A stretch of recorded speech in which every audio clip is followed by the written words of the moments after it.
You're listening to the Forest School Podcast. Delicious waffle chat about education, nature connection, child development, community building, and lots more. Hosted by Lewis Ames and Wem Sutherland.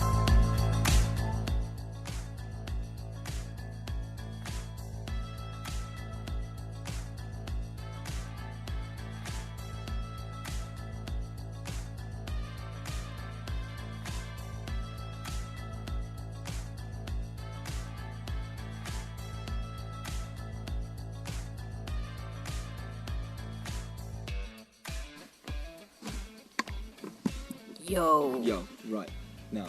What? We have to start on a slightly sad note today. Oh, why? Because Who's died?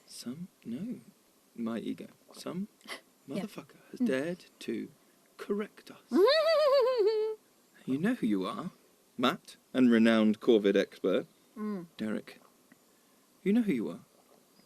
No, I'm joking. I made some stickers ages and ages ago for our supporters, and I was handing them out at the conference last year, and one of them was Captain of Crows, and then I had a picture of a bird behind it. It's a corvidy looking bird. Yep. It's a corvid. No, it's not. I mean, yes. It's not. And here's why. And here's why. I hope you enjoyed it. We've enjoyed it. Hello, it's lovely to be here. I am the world-renowned Corvid expert, and I have been asked to read a short poem which should aid in to clarify the identification and specification of the aforementioned Corvids.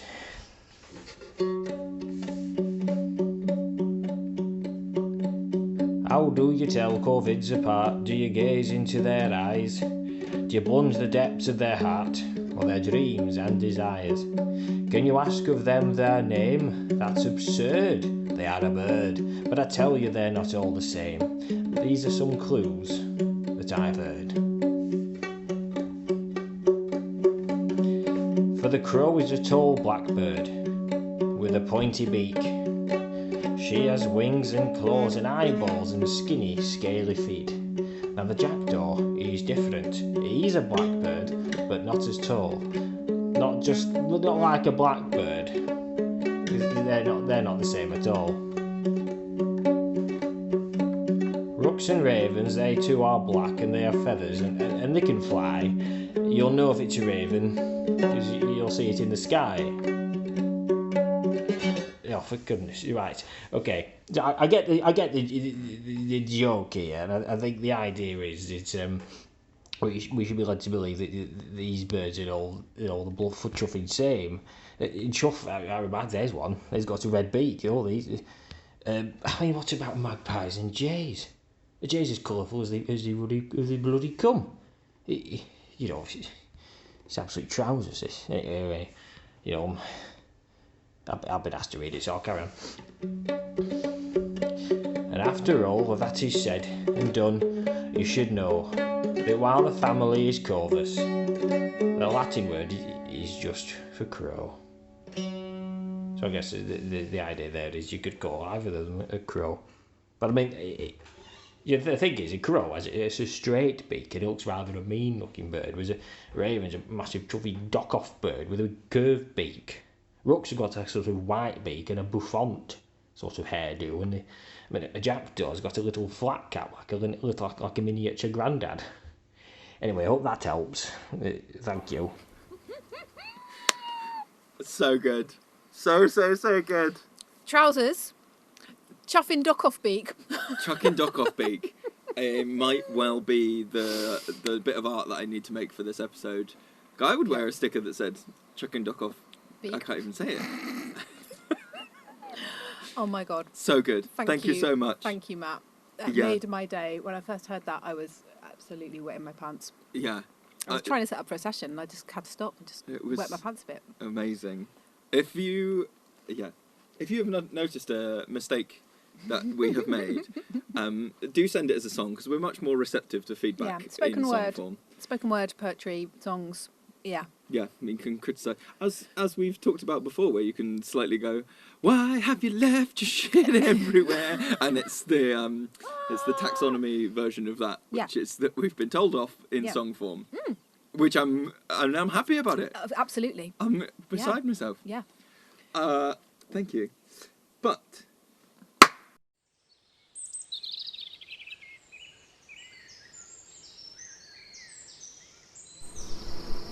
As outdoor leaders and educators, we often find ourselves entrusted with sensitive information about our students, their families, and our fellow staff. From emergency contact details to medical information, ensuring the confidentiality of this data is paramount. But in today's digital age, protecting this information extends beyond the physical realm and into the online world. That's where NordVPN comes in. NordVPN is a trusted name in online security, providing a virtual private network that encrypts your internet connection and shields your online activities from prying eyes. With NordVPN, you can browse the web, communicate with parents, and manage administrative tasks with peace of mind, knowing that your data is safe from hackers, snoopers, and other threats. But NordVPN isn't just about security. It also offers flexibility and convenience, allowing you to access geo-blocked content, connect to public Wi-Fi hotspots securely, and bypassing censorship restrictions. Whether you're researching lesson plans, communicating with colleagues, or simply unwinding with some online entertainment, NordVPN ensures that you can do so safely and privately. So, fellow outdoor enthusiasts, if you are ready to take your online security up to the next level, I urge you to sign up to NordVPN today by using the link in the show notes. You'll not only safeguard your sensitive data, but also support the continued exploration and enjoyment of the great outdoors through this podcast. Stay safe, stay secure, and let's keep the spirit of adventure alive, both in the forest and online. What do you want to talk about today, then? I want to talk about today. It's been rattling around in my brain. And I keep going, oh, please, can we just talk about it? I don't think it'll be the most in-depth thing. The little, I don't know that. What's the word for the jingle? The little jingle for this would be Lewis's brain rambling ideas. Ding, ding. Like that. Okay. That's the whole podcast. Yeah. That's the whole... No, it's on my mind. This is yours. Right, I see. This is just mine. I have observed that there is something of... now, I'm torn at the moment between whether it's a pulse or whether it's a drum beat to play types and to... There's going to be so many caveats on what I'm about to chat about. Sometimes it's play types, sometimes it's play containers.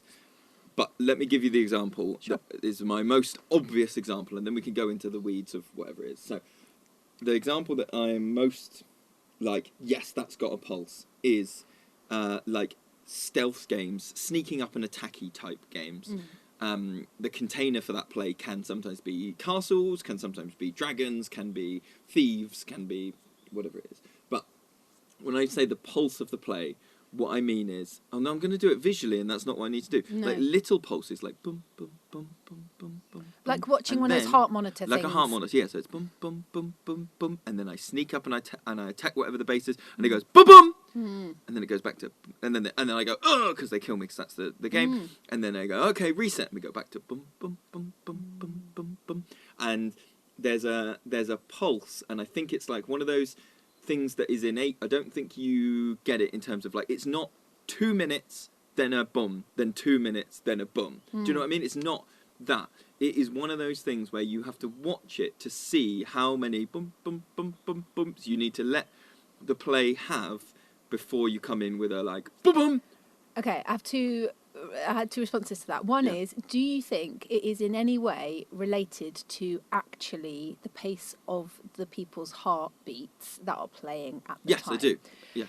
And that there is you can feel the vibe of other people's heartbeats, and it is something about co-regulation there in terms of like we're all doing this thing together, and our hearts are actually beating at a similar kind of tempo. Like what more co-regulation could you get? Like that strong kind of feeling.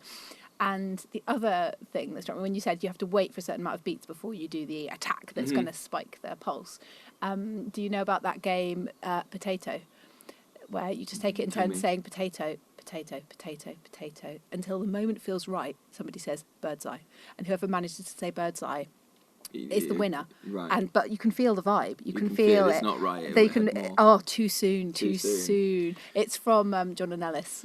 Yes. That's where that's I did from. remember, as you were describing it, I remember yes. it. Yes, I think answer your first point about actual heartbeats, I think there is something that's there, because I think there is also something that you can observe in group play, particularly big group play, which is like a type of, I'm going to call it like play arrhythmia, where one or two people's pulses, and I mean that not in the biological sense, I mean that in the sense of what we're talking about with this play, their play pulse isn't in sync with the rest of the group. Either they want dum dum boom, dum dum boom, they want lots of like, that's the pulse that they're working on, and other people want dum dum dum dum dum dum dum dum dum dum dum boom dum dum dum dum dum, and then how the play container, how the play cycle resolves when there's that arrhythmia. Do they come together to meet somewhere in the middle? So like, do they find a common pulse, or is it like, does the strongest pulse win? Or, and this is my other thought, is it one of those things where, you know, like you were saying about being taught to play in certain ways, that like some play is innate, but some play sometimes you need to see an older child doing it, or you need to have an adult model it with you. Whether there's something where like certain play types, you need to be taught what the pulse is, and that like that it's only through playing and experimenting with it that you learn that, oh, culturally this is the pulse of this thing. And I'm thinking about when we do these like attacking games, and then sometimes, and I go, oh, I'm dead, and I reset, and then some people will follow me back. Some people can't. Some people, their pulse is like, so I will then take that opportunity to come back up to the main camp, and I might sit and have a rest and go, okay, right, I'm gonna maybe do something else for 2 minutes, give you some time to get your bumps built up. But some people will follow you, and some people will go, no, I'm a spy and I have to be here the whole time. And so then there's this arrhythmia of like, my play pulse is dum dum dum dum dum dum, and I'm in the small ones, but someone else is going, no, it's all big, and I cannot have a downtime. And reflecting on that and having a metaphor for it is sometimes helpful to go, why is this not gelling? Either why is this group not gelling in the play type, in the play container, or why am I not able to be, in air quotes, the best play worker for this person? It's because my play rhythm right now needs some lows, and this person needs fireworks. Yes. This needs. I was just thinking that as you were saying that, and thinking about the play worker's role in observing that and seeing that arrhythmia, I like that metaphor, and deciding when it's time to literally observe and see what happens and see how those two rhythms either meet or regulate, or, you know, whether the slower, lower, weaker pulse of play comes up a bit to match that person who needs that stuff, or whether the other way around happens, or whether the play cycle completely changes, or whether one person ends up going in one direction, one in another, and also kind of judging the moment to step in and support, either to support the gelling to happen and the co-regulation to happen, or to go, okay, this person really needs something completely different to this play cycle that's happening in this pulse, so I will attempt to support that need for them right now with a kind of higher intervention model. I can see you really want a higher pulse of play. Let's you and I go and do this other thing, or, you know, I'm a spy too, or whatever.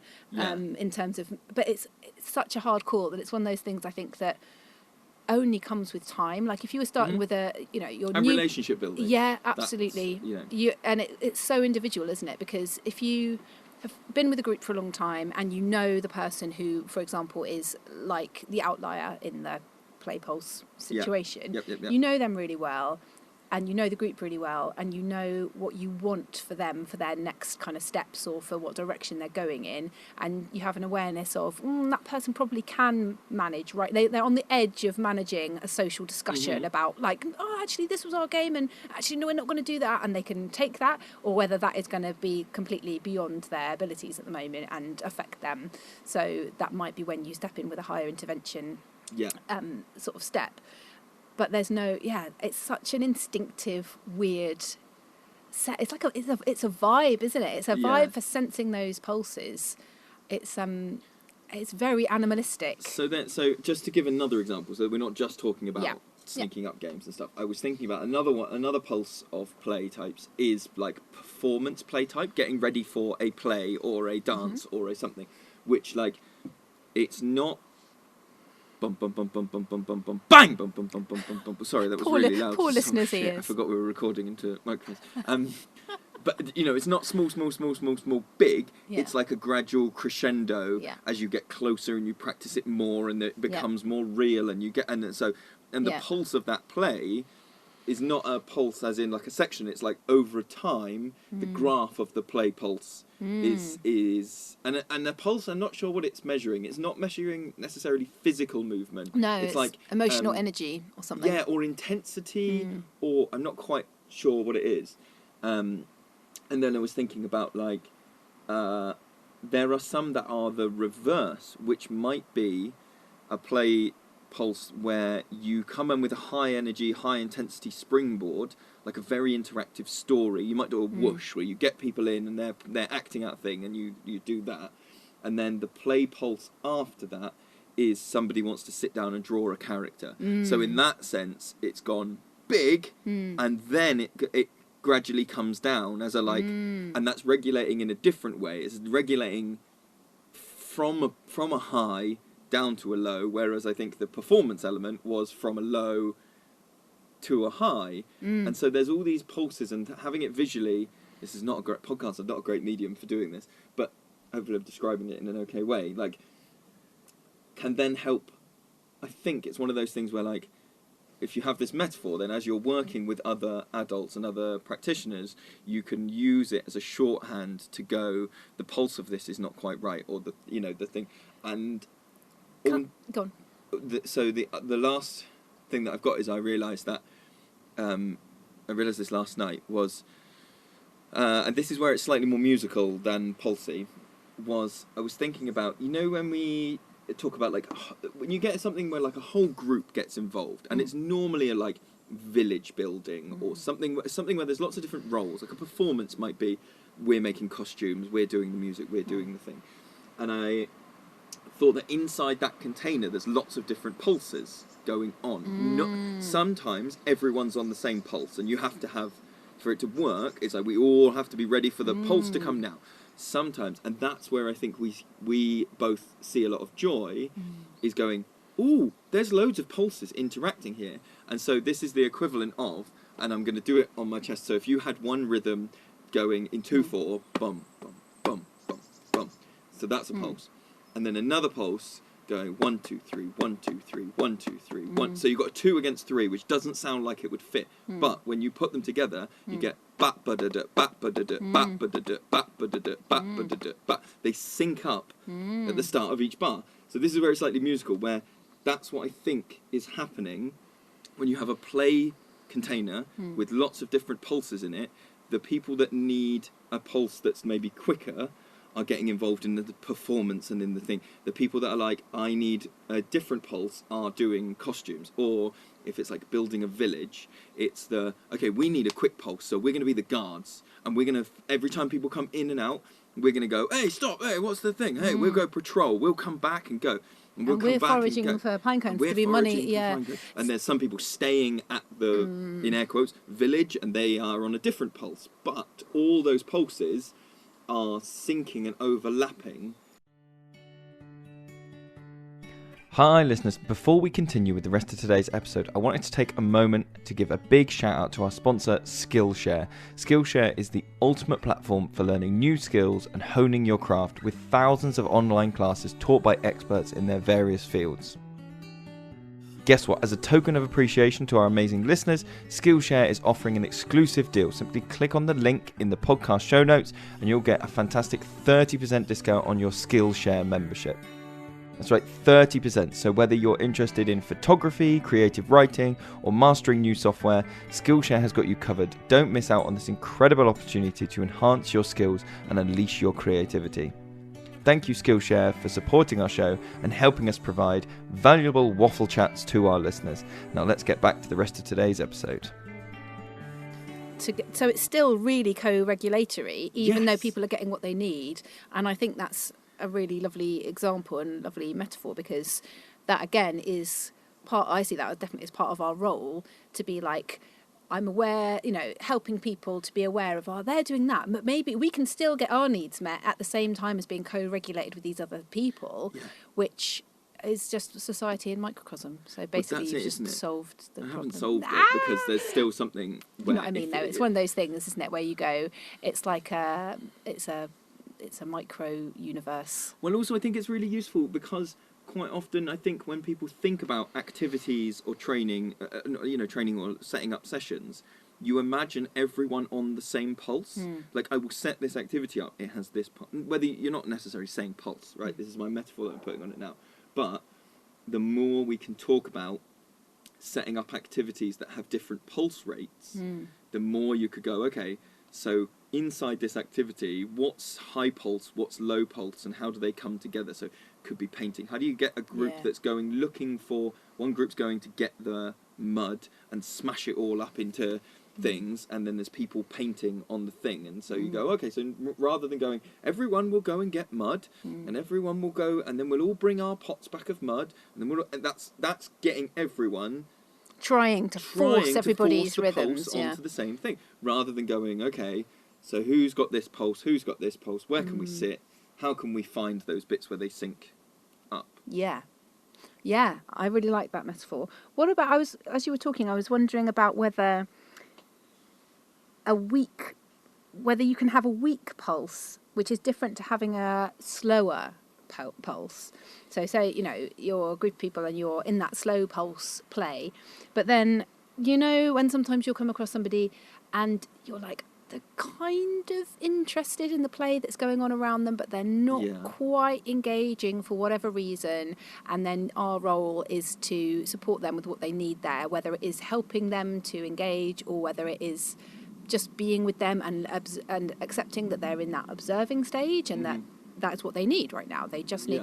but trying to ascertain whether they do have a weak pulse that matches something they're watching or close to, but it's just not strong enough, and that maybe that we can help it to be stronger, or whether actually their pulse is completely different to what's going on around them. They don't want... Do you know what I mean? Do you know what I'm trying to say? I do know what you mean, and I think that possibly comes... I think the sense of weak and strong is an individual, like it's like a play interoception thing, where like, God, that's a big sentence, isn't it? But what I mean by that is some people, two people could be in the same play container, experiencing the same pulse, but experiencing that pulse very differently. What some people feel like, and that's why when you do, so to take the performance thing, as that pulse ramps up, some people are like, actually, my limit for pulse for intensity is halfway through this process, and now I can't do any more because now it's too much and I'm overloaded. Whereas some people can't feel any pulse at the start. They can't feel it till they're halfway through. And so they're like, oh, that's the bit I want to get to. I want to get to the performance bit. I want to get to the standing up in front of people.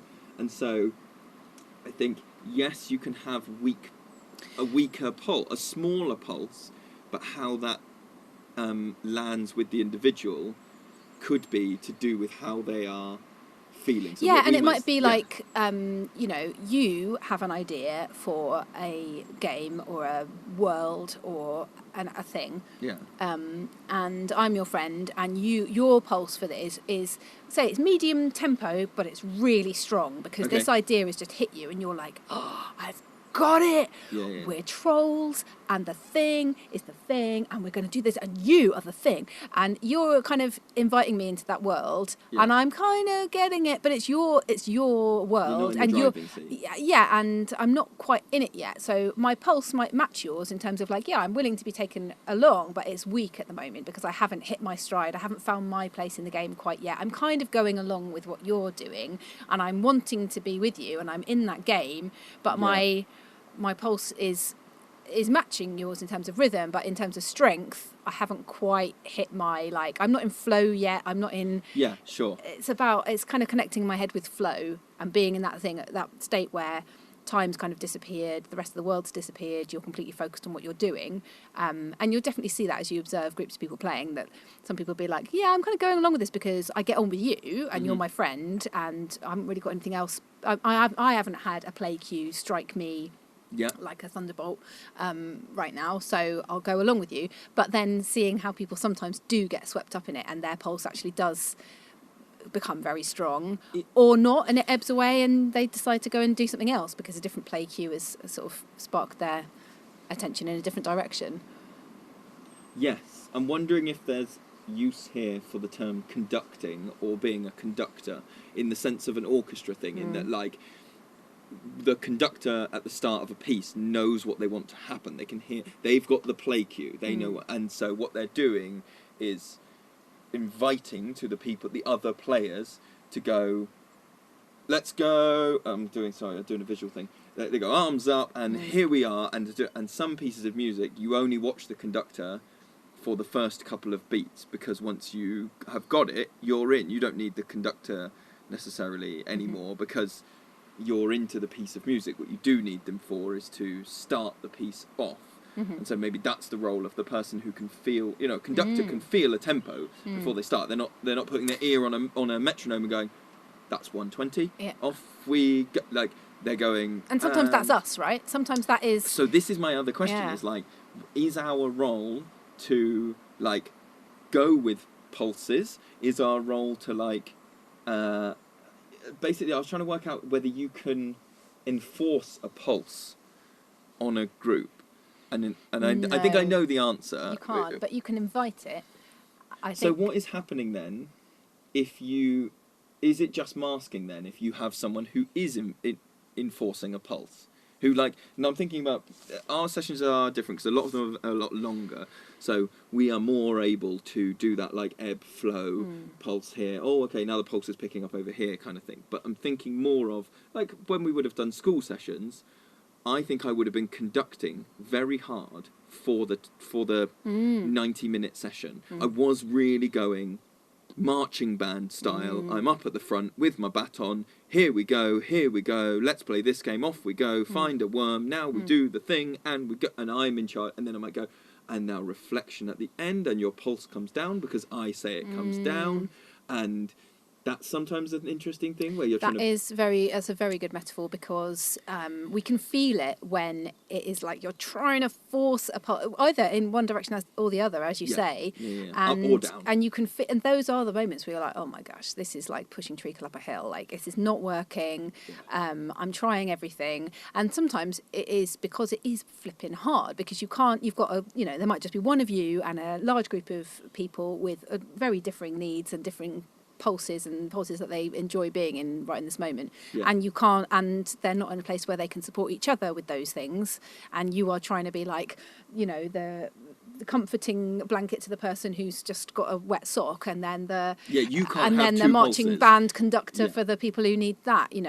Sometimes it is just impossible, and we have to cut ourselves some slack there. But at other times, I think it's quite handy in our reflections to go, why didn't that moment work when I was trying to hold that thing, and go, okay, I was trying to force that pulse. And sometimes we can feel it. Like, I said to you the other day, it was at the beginning of the day, and I'd had an idea for a game that I wanted to invite the group to play, and we'd just done second breakfast, having a bit of food and a bit of a chat, and the chat had finished, and I was like, the vibe or the pulse doesn't feel right now for the game that I had in my head. I'm gonna go with it anyway, but it tentative. felt really kind of like, I feel like I am enforcing a pulse. And what happened was, the luxury of our session is that some people are able to go, yeah, sure, I can go with that pulse, and I'll go, so 4 or 5 people did, and then 4 or 5 people went, no, I'm all right, thanks, and didn't do that, and could be with you or the other adults that are around, and that's a great luxury that we have, and I don't know how we would, how do you do it if you don't have those... You just run it very differently. That's where I think you would be in a stronger conducting role. Huge buzzard. A huge buzzard? A huge buzzard just sailed over, anyway. I don't know. I think there's an idea still kicking around here. Maybe someone will hear this and will go, "Yeah, I get that." But here's a bit that you've missed out. Or here's a bit of the metaphor. So I would open this out now for people to take away and go, okay, go and observe the pulses in your sessions, and maybe also observing. I was thinking about observing the pulses in my house and how the pulse changes and that is sometimes one of the difficulties of, like, my pulse is going, we need to go, we need to get ready, we need to go, and someone else is like, fuck the socks, swing time. I don't give a shit about that. And my one's going like, let's get in the car, I don't give a shit about the fucking ideas. Look at this Lego I made. And then someone is like, techno! Breakbeat. Oh. Yeah. Yeah, that sounds familiar. Yeah. Okay. Thanks Take for that that. one and run with it, everybody. Yeah. Bye.